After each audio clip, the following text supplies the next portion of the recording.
حضرت یونس علیہ السلام کی دوستی ہوگی حضرت جبریل امین سے، تو جناب جبریل ملنے آئے۔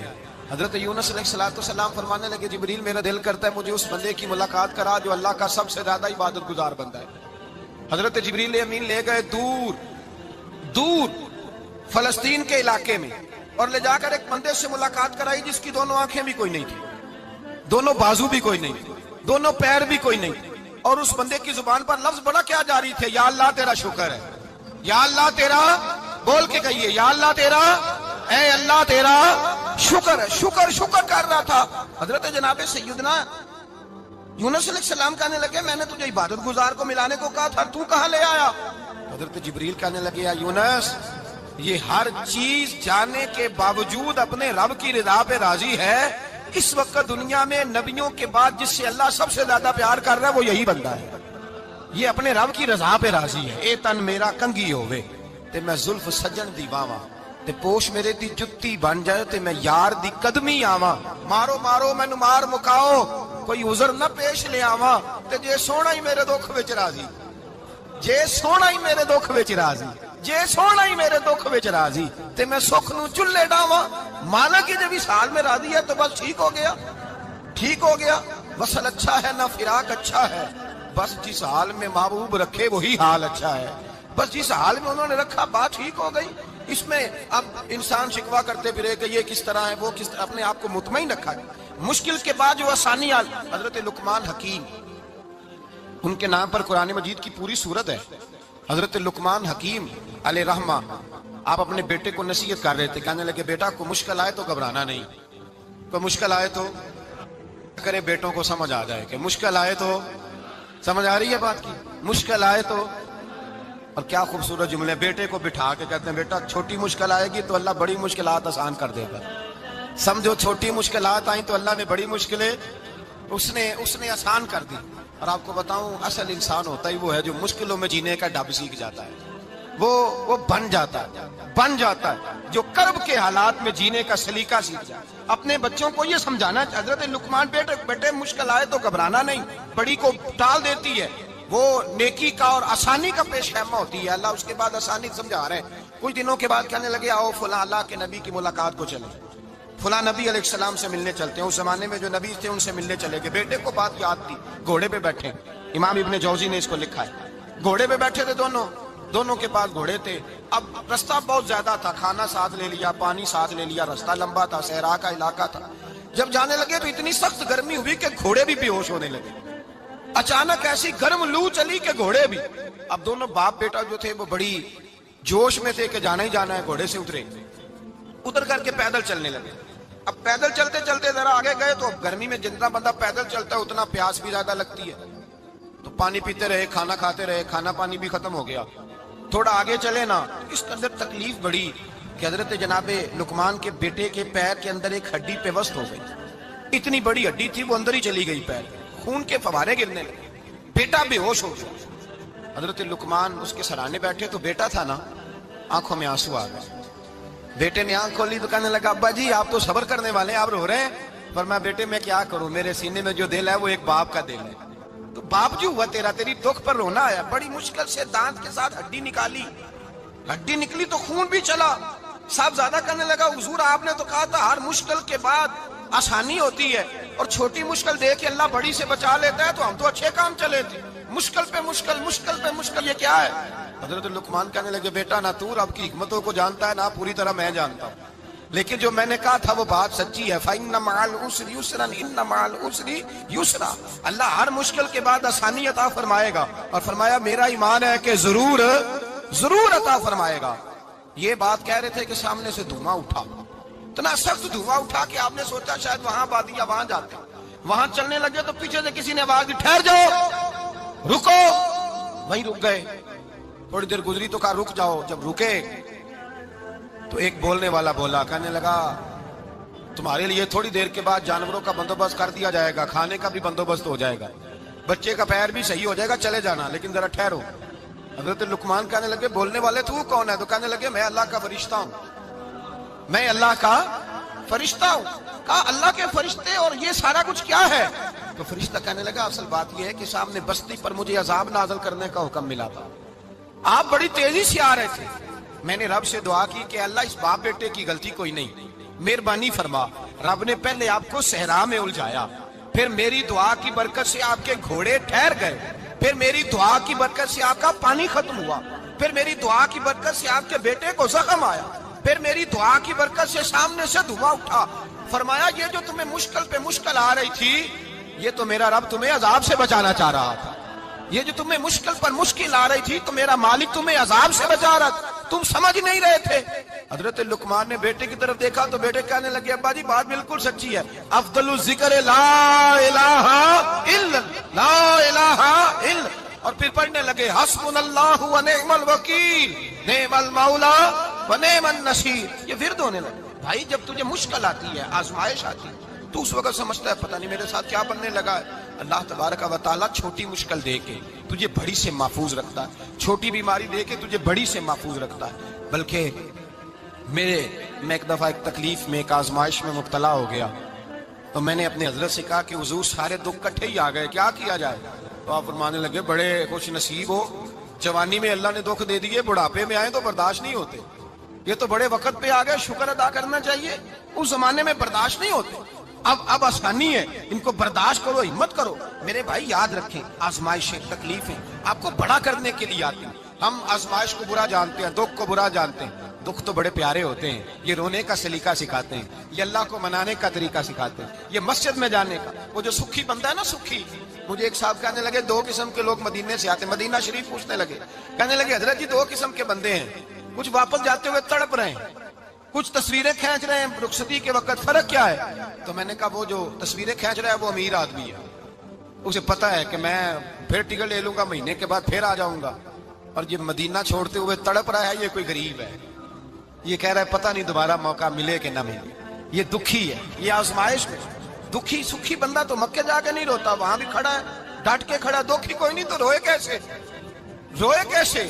دکھی دی گل دکھی آئی جانے، دکھی دی گل، کیا خوبصورت لفظ ہے میاں صاحب کی، اور لفظوں میں حسن دیکھے کہنے لگے دکھی دی گل اے دکھی آئی جانے تے سکھی نو کی خبراں، تے یار جنہاں دے موت نے مارے روندے نہیں تک تک قبراں۔ یہ مشکل مرحلہ ہوتا ہے، جب انسان تکلیف میں ہوتا ہے پھر اسے احساس ہوتا ہے، اور تکلیف والے کو ایک تکلیف والے کی تکلیف کا احساس ہوتا ہے۔ جب آپ کو اللہ مشکل دیتا ہے تو سمجھ لیں رب آسانی دینا چاہ رہا ہے، جب تیز دھوپ آتی ہے تو سمجھ لیں اللہ گرم ہوا گزار کے ٹھنڈی بارش برسانا چاہ رہا ہے، اور جب چاروں طرف سے گھٹن ہو، پنجابی میں کہتے ہیں گما لگ جائے، تو پھر سارے بول کے کہتے ہیں اب جو طوفان آئے گا وہ سخت ہی آئے گا، اس لیے کہ گھٹن جتنی زیادہ ہوتی ہے پھر فضل بھی اتنا۔ حضرت نوح علیہ السلام کی قوم کو حضرت نوح علیہ السلام نے 1500 سال سمجھایا ہے، 15، کچھ لوگوں نے 950 سال لکھا ہے نا، اعلیٰ حضرت نے لکھا ہے 1500 سال عمر ہوئی حضرت نوح علیہ السلام۔ اللہ تعالیٰ بندے کو جلدی سزا نہیں دیتا، بلکہ قرآن مجید میں ایک جگہ رب کریم اس طرح بھی فرماتا ہے کہ جب بندے مجھے بھول جاتے ہیں تو میں ان کے لیے نعمتوں کے دروازے کھول دیتا ہوں۔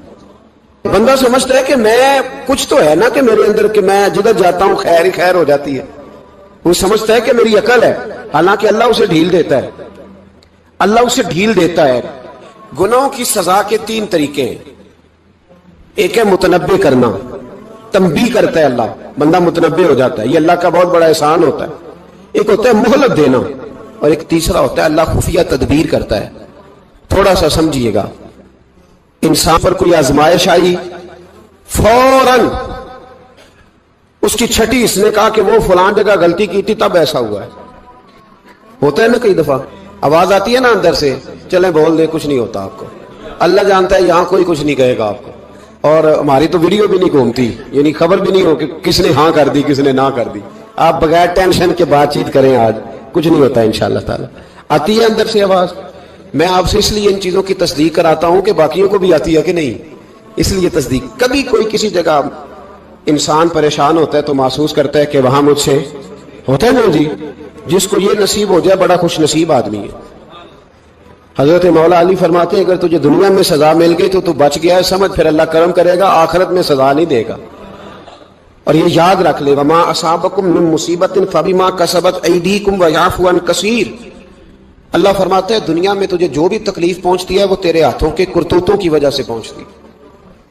وَيَعْفُ عَنْ كَثِيرٍ، فرمایا کثیر گناہ تو میں ویسے ہی معاف کر دیتا ہوں. یہ جو تیری زندگی میں دکھ ہے نا، یہ بھی میری قلیل سزائیں ہیں. یہ کثیر پر سزا، یہ قلیل ہے. قلیل یہ جو تمہاری زندگی میں تکلیف ہے، انسان کو سزا ملتی. حضرت فضیل بن عیاض رحمۃ اللہ تعالی علیہ گھوڑے پہ بیٹھے تھے، گھوڑا شرارت کرنے لگ گیا،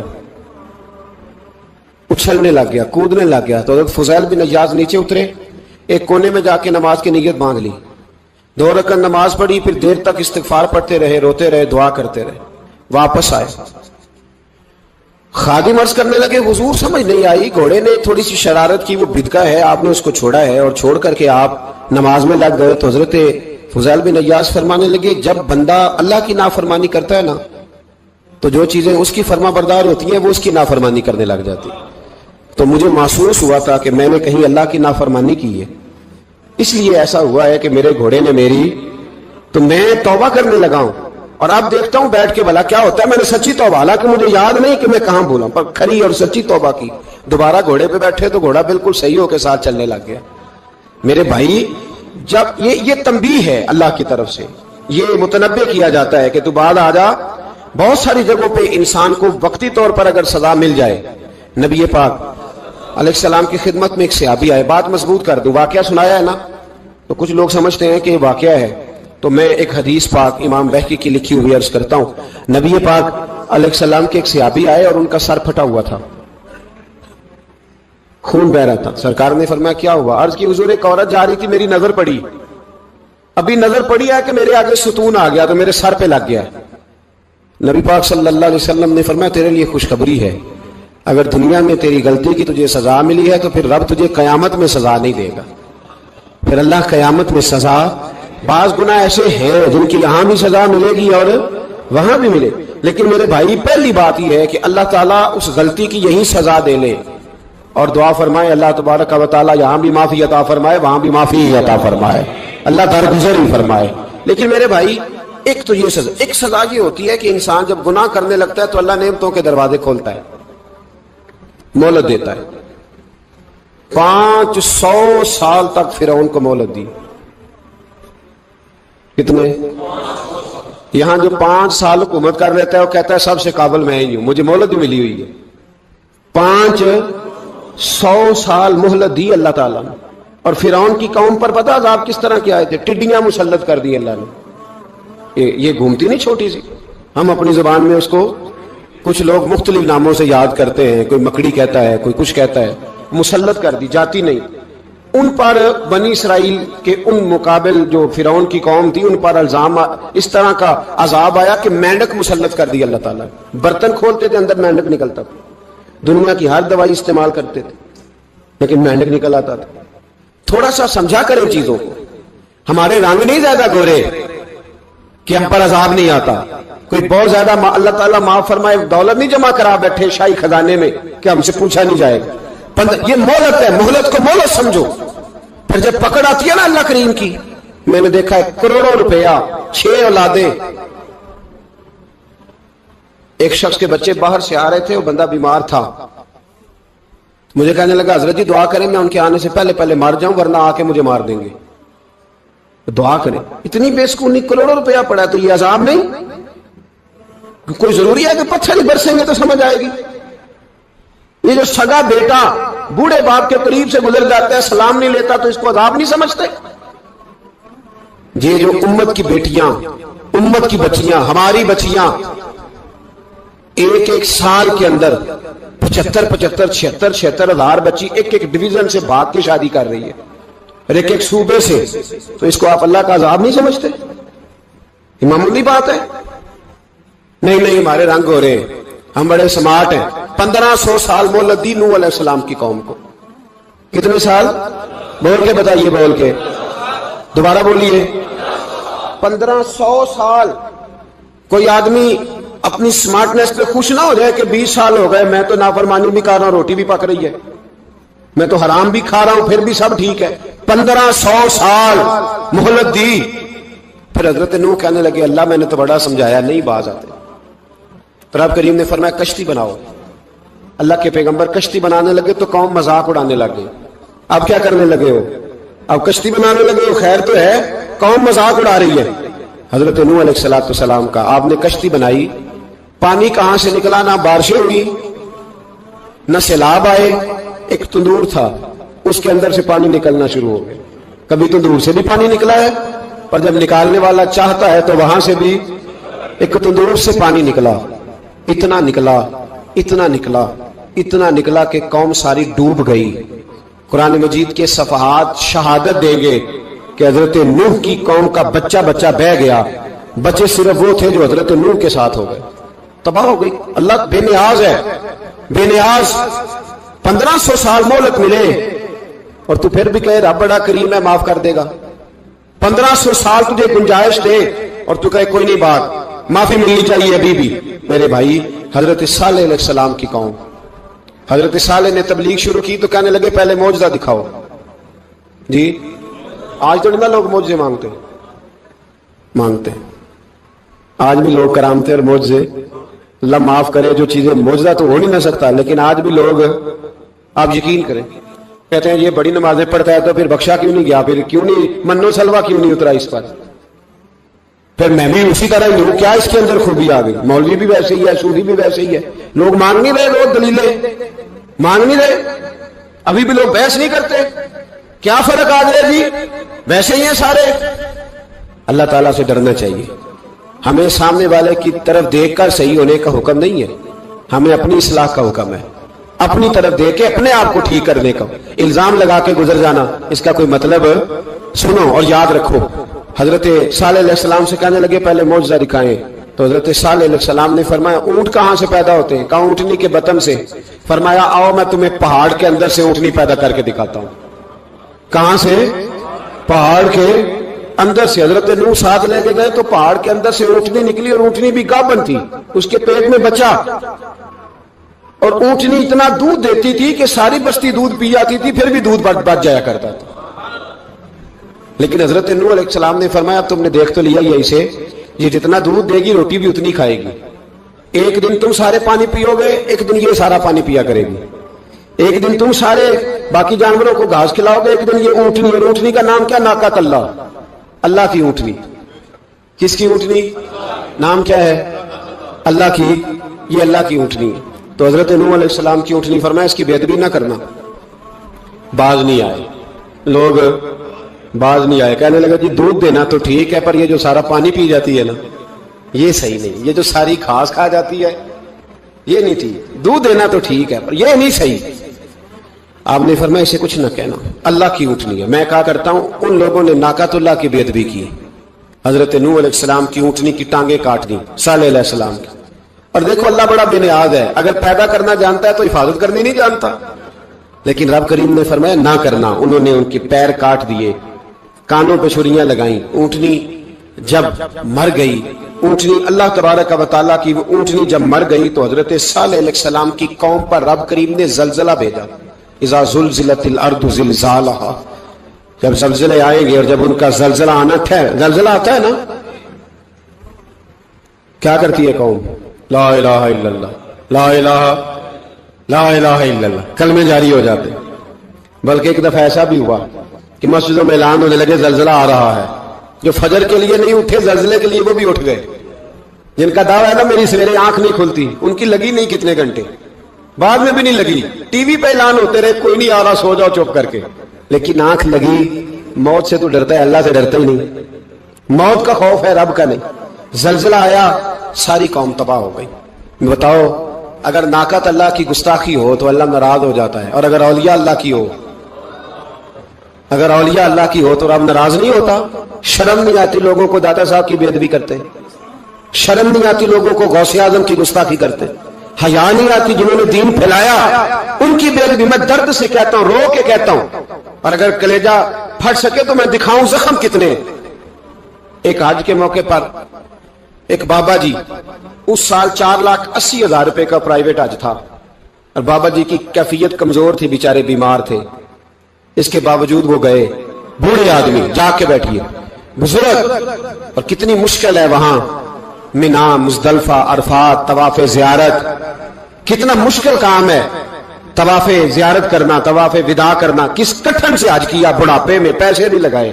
اور جب وہ روضہ رسول پہ گئے صلی اللہ اور انہوں نے جا کے نبی پاک صلی اللہ علیہ وسلم کے روزے کی طرف منہ کر کے درود شریف پڑھا تو ایک ملا نے اٹھ کے